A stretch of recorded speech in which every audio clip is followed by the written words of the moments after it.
सुधारने की शुरुआत, सावधान सुन लीजिए, सुधारने की शुरुआत जब भी करनी हो दूसरों से नहीं, खुद से कीजिए। क्या कहा मैंने? सुधारने की शुरुआत क्या करनी हो? सुधारने की शुरुआत जब भी करनी हो दूसरों से मत कीजिए। किससे कीजिए? किससे कीजिए? खुद से कीजिए। क्योंकि जब हम दूसरों से सुधारने की शुरुआत करते हैं ना, तब हर पल पल हमारी नजरें उस पर रहती है और वह न सुधर पाए तो हमें मानसिक टेंशन होती है। मैंने कितनी बार कहा, वो मैंने कितनी बार कहा, मैंने कितनी बार कहा। मेरे भाई, जब भी सुधारने की शुरुआत करनी हो ना, आप क्या सोचते हैं? बहू को सुधारूं, बहू को सुधारूं? कोई जरूरत नहीं है बहू को सुधारने की। उसकी मां न सुधार पाई, आप क्या दूर सुधारोगे? क्यों फालतू समय बर्बाद कर रहे हो? और सुधराई होती तो आपके घर में क्यों आती? टाटा बिरला के घर खाली नहीं थे क्या? तो क्यों बेवजह आप माथा लगा रहे हो कि सुधारूं सुधारूं? जब भी सुधारने की शुरुआत करनी हो, आदमी तब हारता है जब दूसरों को सुधारना चाहता है, आदमी तब जीतता है जब खुद को सुधारना शुरू करता है। जीवन की बाजी आदमी तब जीतता है जब खुद को सुधारना चाहता है। जीवन की बाजी तब हारना शुरू कर देता है जब आदमी सोचता है मैं इसको सुधारूं, मैं इसको सुधारूं। मेरे पास एक माँ जी आई, आकर कहने लगे बाप जी मारे एड़ी बिनड़ी आई है, बाप जी मारे एड़ी बिनड़ी आई है, बाप जी मारे एड़ी। अरे मैं क्या केड़ी? अरे बाप जी पूछो ही मत, मारे एड़ी बिनड़ी आई है। मैं क्या केड़ी आई है? अरे बाप जी कहीं बताऊं, एड़ी लाड़ साहब महारानी है, मारो बेटो चाय बनाने बेडरूम में ले जावे जन तो मां महारानी बैठी हुए। कहीं कहो मारो बेटो चाय बनाने बेडरूम में ले जावे जन तो मां महारानी बैठी हुई। अरे बाप जी कहीं बताऊं, एड़ी बिनड़ी आई है। मैं क्या मासा आप रे बेटी? अरे बाप जी मारे तो जमाई घणी चोखो मिलिया, नाश्तो भी मारी बेटी ने बैठे बैठावे खिलावे। बिनड़ी वहां कितना भी डिफेक्ट हो नजर नहीं आता, यहां पर साइड इफेक्ट नहीं होना चाहिए। इसलिए मैंने कहा सुधारो, बहू को नहीं बेटी को सुधारो ताकि वो घर सुखी होगा, है ना? हर सास को अपनी बहू के साथ मां की भूमिका अदा करनी चाहिए और हर मां को अपनी बेटी के साथ सास की भूमिका अदा करनी चाहिए। समझना इस बात को, बहुत गहरी बात बता रहा हूं। हर मां जब तक अपनी बेटी के लिए सास नहीं बनेगी तब तक बेटी परफेक्ट तैयार नहीं होगी, और जब तक कोई सास अपनी बहू के लिए मां नहीं बनेगी तब तक बहू का दिल कभी नहीं जीत पाएगी। बेटी के लिए सास बनो ताकि आप उसे 100% परफेक्ट तैयार करके ससुराल भेजो, और बहू के लिए मां बनो ताकि उसको पूरा लाड़ प्यार दुलार दे सको। सुधारने की जब भी शुरुआत करनी हो औरों से नहीं, किससे? बोलो बोलो, खुद से कीजिए। जो है उसका आनंद ले लीजिए, सुखी रहेंगे। बोल लो क्या है? जो है उसका क्या ले लो? आनंद ले लीजिए। जो है उसका आनंद ले लीजिए, जो नहीं है उसका रोना रोने के बजाय जो है, जो व्यक्ति उसका आनंद लेता है वो जीवन में कभी दुखी नहीं होता है। बहुत है दाता तूने खूब दिया है, बहुत है भगवान तूने बहुत दिया है। हमें कई लोग आके कहते हैं बाप जी अगर आपने वैसे वैसे किया होगा। अरे भैया जहां तक भगवान ने पहुंचाया वो कौन सा कम है? कभी बचपन में सोचा नहीं था कि जो लोग बचपन में पढ़ने में कमजोर थे आज दुनिया के करोड़ों लोग उनको सुनना पसंद करें। भगवान तूने बहुत दिया है।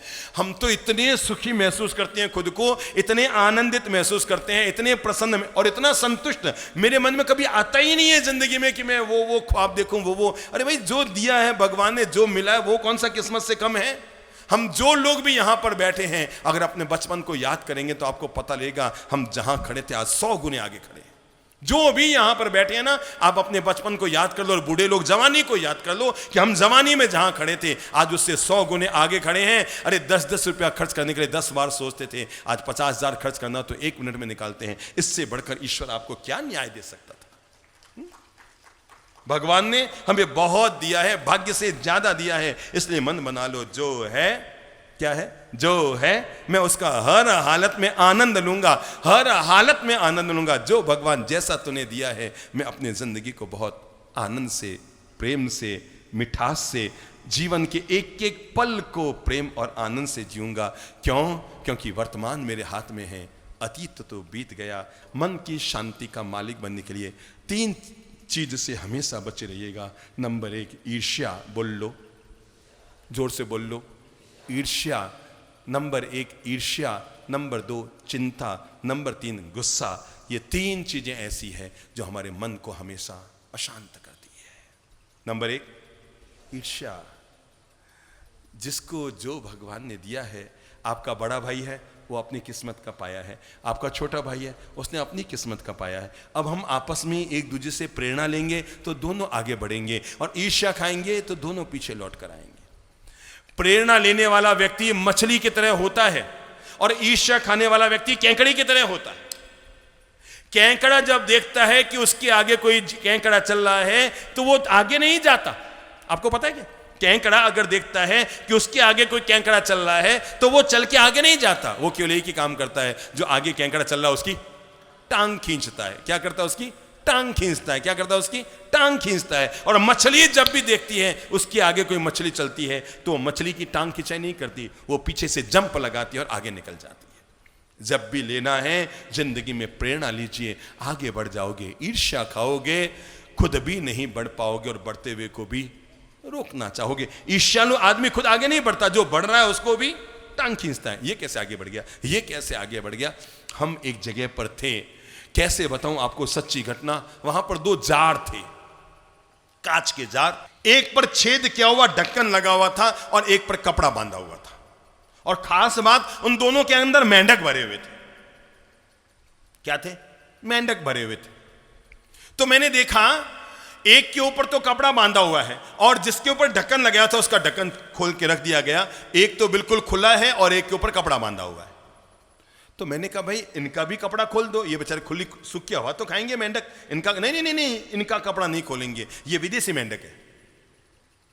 मैं समझा नहीं यार, ये मेंढकों में भी विदेशी और इंडियन 2-2 मेंढक होते हैं क्या? नहीं, ये विदेशी मेंढक है इसलिए ऊपर कपड़ा बांध के रखना पड़ता है जार में, कांच के डिब्बे में। और ये इंडियन मेंढक है, इनके कपड़ा बांधने की जरूरत नहीं। मैंने कहा मतलब क्या? नहीं साहब, अगर इनका कपड़ा खोल दो तो ये कूद के बाहर आ जाते हैं। तो मैंने कहा क्या इंडियन मेंढक को कूदना नहीं आता? उन्होंने कहा साहब कूदना तो आता है पर नीचे वाला ऊपर वाले को खींचता रहता है, इसको बाहर आते ही नहीं।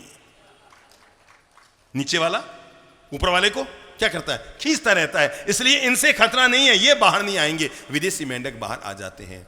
हमारे जीवन के 3 महान रोग है। नंबर 1 मुंह से बोल लो, नंबर 1 हमारे भीतर में पलने वाली ईर्ष्या।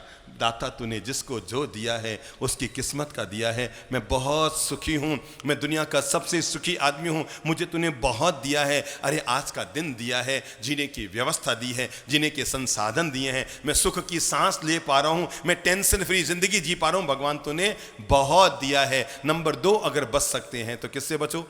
चिंता से बचो। चाह गई, चिंता गई। भगवान किसी प्रकार का कोई टेंशन नहीं है, तेरी हर व्यवस्था का मैं आनंद लेना जानता हूं। और बेवजह गुस्सा मत करो। अगर आप सही हैं तो गुस्सा करने की जरूरत नहीं है। सुन लो कान खोलकर, अगर आप सही हैं तो गुस्सा करने की जरूरत नहीं है। अगर आप गलत हैं तो आपको गुस्सा करने का हक नहीं है। छोटी मोटी बातों में सामने वाले को नेग्लेक्ट कर दो, माफ कर दो। याद रखना, जो गलती करके सुधर जाए उसे इंसान कहते हैं। बोल लो सब, जो गलती करके सुधर जाए उसे इंसान कहते हैं। फिर बोल लो, जो गलती करके सुधर जाए उसे इंसान कहते हैं। जो गलती पे गलती करे उसे नादान कहते हैं। जो उससे भी ज्यादा गलती करे उसे शैतान कहते हैं। जो उससे भी ज्यादा गलती करे उसी को पाकिस्तान कहते हैं। समझ गए? जो गलती करके सुधर जाए उसे इंसान कहते हैं, जो गलती पे गलती करे उसे नादान कहते हैं, जो उससे ज़्यादा गलती करे उसे शैतान कहते हैं, जो उससे भी ज़्यादा गलती करे उसे पाकिस्तान कहते हैं, पर जो उसकी गलती को भी माफ़ करता है उसी को शेरे दिल हिंदुस्तान कहते हैं। शेरे दिल हिंदुस्तान कहते हैं। और हम हिंदुस्तान के लोग आग नहीं लगाते, बाग लगाया करते हैं।